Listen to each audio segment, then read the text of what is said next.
The rain came down in heavy sheets, turning sidewalks into rivers and alleyways into cold, echoing chambers. Most people stayed inside that night, warm beneath roofs and blankets. But not him. 17-year-old Jordan paced outside the corner gas station, soaked to the bone, his backpack clinging to him like dead weight. Inside were everything he owned: a sweatshirt, some socks, and a folded photograph of his younger sister. He hadn't eaten all day. He hadn't slept in 2.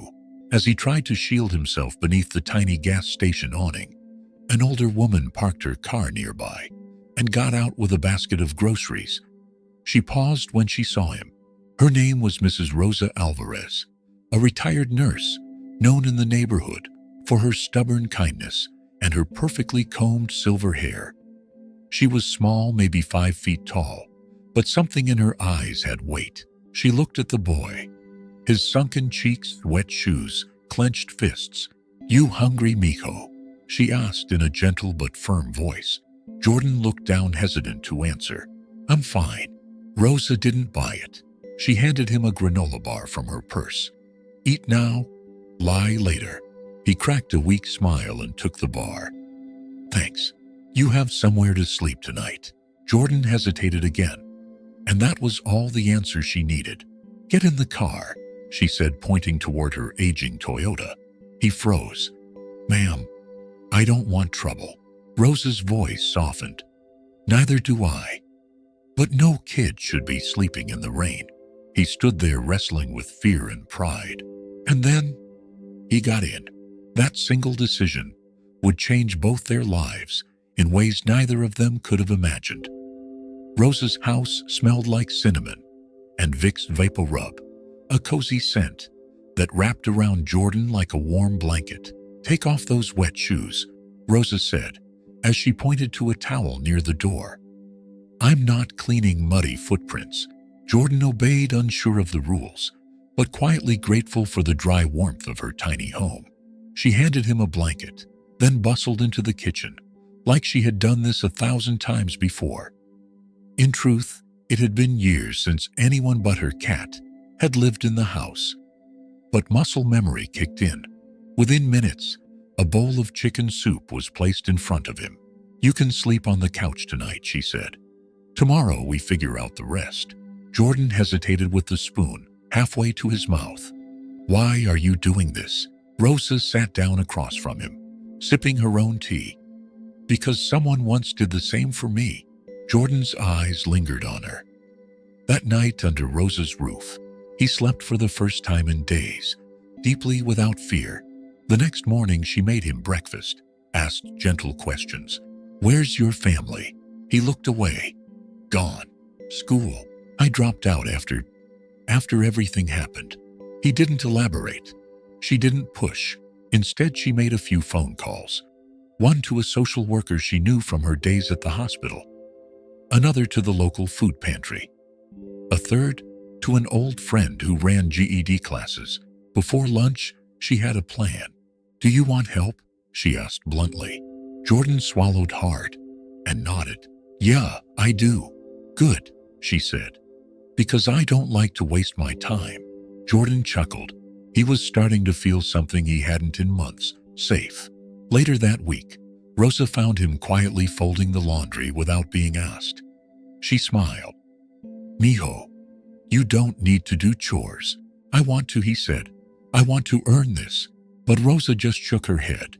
"You don't earn kindness, Jordan. You accept it. That's harder." Weeks passed. What started as a warm meal and a night on the couch slowly became a routine. Jordan enrolled in a GED class. Nearby, walking there every morning, with a packed lunch Rosa made for him, ham sandwich apple, and a little handwritten note. "Be brave today." Every night they shared dinner and stories. Rosa told him about her years as a nurse, the emergencies, the heartbreak, the joy. She'd been widowed young, raised 2 children alone, and retired only after arthritis made hospital shifts too painful. Jordan opened up too slowly, cautiously. His mom had battled addiction. His dad was never in the picture. He'd bounced from couch to shelter, always one step ahead of being forgotten completely. But with Rosa, he didn't feel like a case file. He felt like a person. One evening, as they watched an old episode of I Love Lucy, Rosa turned to him and said, "Have you ever thought about what comes next?" Jordan shrugged. "I just want to survive. That's all I've ever thought about." "You've got more than survival in you," she said firmly. "You're smart. You care. You don't give up. I gave up on school, but you came back to it.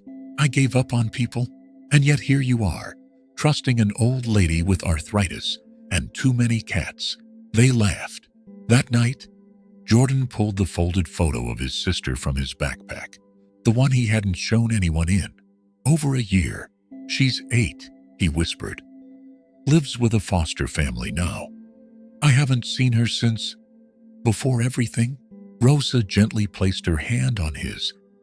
"Then, that's our next goal, Miko. We get you strong enough to see her again. The right way." Jordan blinked back tears. "You really think I can?" "I don't think," Rosa said. "I know." Jordan began to change. He wasn't just eating regularly or sleeping under a roof. He was becoming someone new. Or maybe finally becoming who he always was, underneath the weight of survival. He passed his first GED test, math, with flying colors. Rosa cried when he brought the score home. "Ay, Miko," she said, pulling him into a hug. "Clara would have been so proud of you." Clara, Jordan asked. "My daughter Rosa," said softly. "She passed years ago. Leukemia. She was about your age when she got sick." Jordan didn't know what to say. He didn't have to. "I wasn't sure I'd ever feel like a mom again," Rosa added, wiping her tears. "But then, you showed up." Their bond had gone from warmth to something deeper. Not just a kind gesture. Family. By spring, Jordan had passed all his tests. He was helping neighbors carry groceries, volunteering at the local shelter on weekends, and even saving a bit from a part-time job. Rosa helped him land at the corner pharmacy. He wrote letters to his sister, kind, hopeful letters, always ending with, "I'm working on becoming someone you'll be proud of." Then one Tuesday morning, everything changed again. A knock on the door. Rosa wiped her hands on a dish towel and opened it to find 2 people standing there, a sharply dressed woman with a warm smile and a clipboard, and a man in a city seal lapel pin. "Mrs. Alvarez," the woman asked. "I'm with the mayor's office. We'd love to speak with you." Rosa blinked. "About what?" The man stepped forward. "We heard about what you've done for Jordan." She looked confused. His GED instructor submitted a nomination for a city recognition. The woman explained, "And, well, the mayor would like to thank you in person." Jordan stood in the hallway, frozen. "You told them," he whispered. "I didn't," Rosa said. "But someone must have seen what I see." That Friday afternoon, Rosa's small living room was full, but not with patients or stray cats, or the quiet hum of a TV rerun. It was filled with city officials, reporters, a few neighbors, and the mayor himself, a tall man with kind eyes and an air of humility that surprised Rosa. "Mrs. Alvarez," he said, shaking her hand with both of his, "on behalf of this city, I want to thank you. You didn't just open your home to a young man in need. You opened a future." Rosa blushed, brushing off the compliment. "I just made soup." Everyone chuckled, but the mayor pressed on.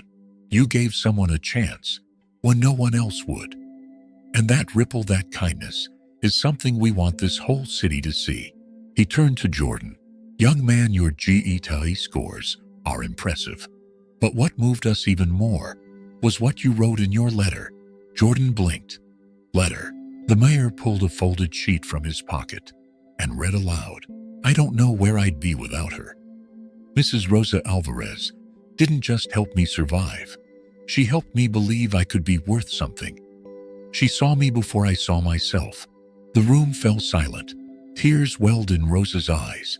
Later that evening, after everyone had left and the leftover cookies had been packed away, Rosa and Jordan sat in the backyard. "You embarrassed me," she teased. Jordan grinned. "You're the one who gave me a future." Rosa looked out at the setting sun. "You gave me one too." Then quietly she added, "You ready to visit your sister?" Jordan froze. "You mean?" "I spoke with her caseworker, Rosa," said her voice trembling. "She wants to see you, Jordan." "They all do." He covered his mouth, tears spilling over. For the first time in years, the thought of going home felt real. And it had started with a bowl of soup, a warm couch, and a woman who refused to look away. The drive to the foster home was quiet at first. Jordan stared out the window, clutching the letter he had written to his sister the night before. His leg bounced with nerves. Rosa drove carefully, glancing over now and then. "She's going to be so proud," she said gently. He nodded, but his voice cracked when he finally spoke. "What if she doesn't remember me?" "She will," Rosa said firmly. "And if not, you'll give her 100 new reasons to." When they arrived, a social worker met them at the door and led them into a small garden behind the house. A few kids played near the swing set. Then a little girl with wide brown eyes looked up and froze. Jordan froze too. "Lena," he called softly. She dropped her chalk, took 2 hesitant steps forward, then ran. He caught her in his arms, lifting her into a hug, so tight it seemed to mend something broken in both of them. She clung to his neck, whispering through tears, "You came back. I promised I would," he said, voice shaking.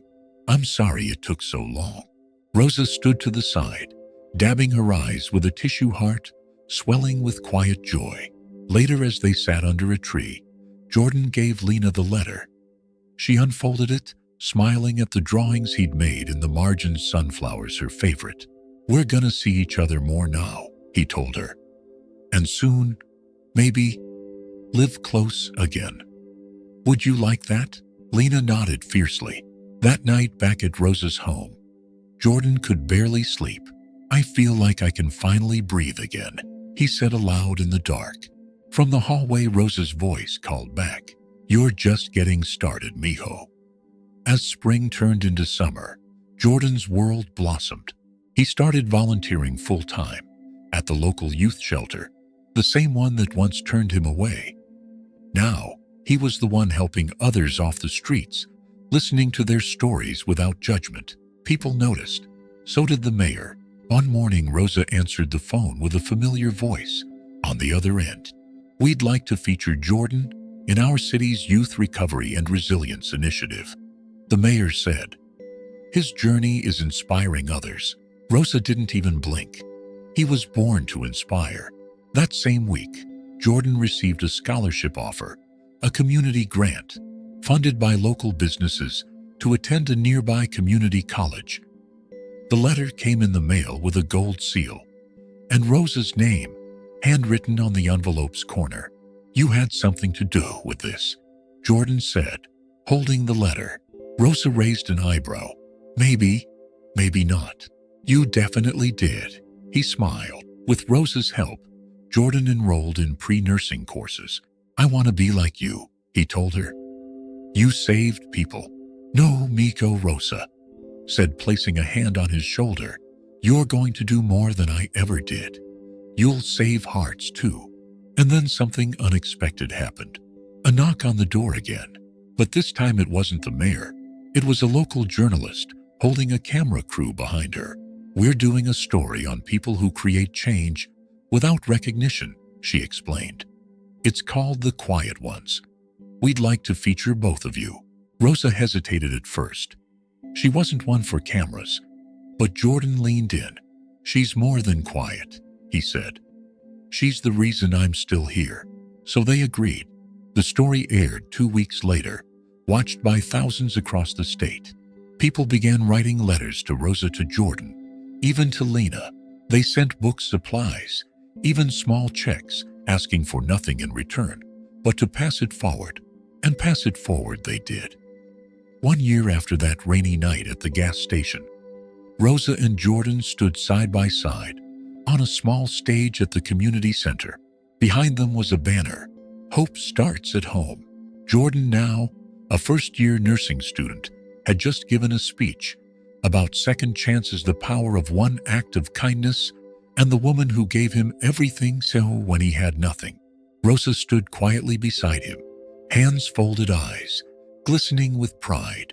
In the front row, Lena sat next to her foster family, holding a drawing Jordan had made just for her, a picture of the three of them standing under a bright sun with the words, "Together we grow."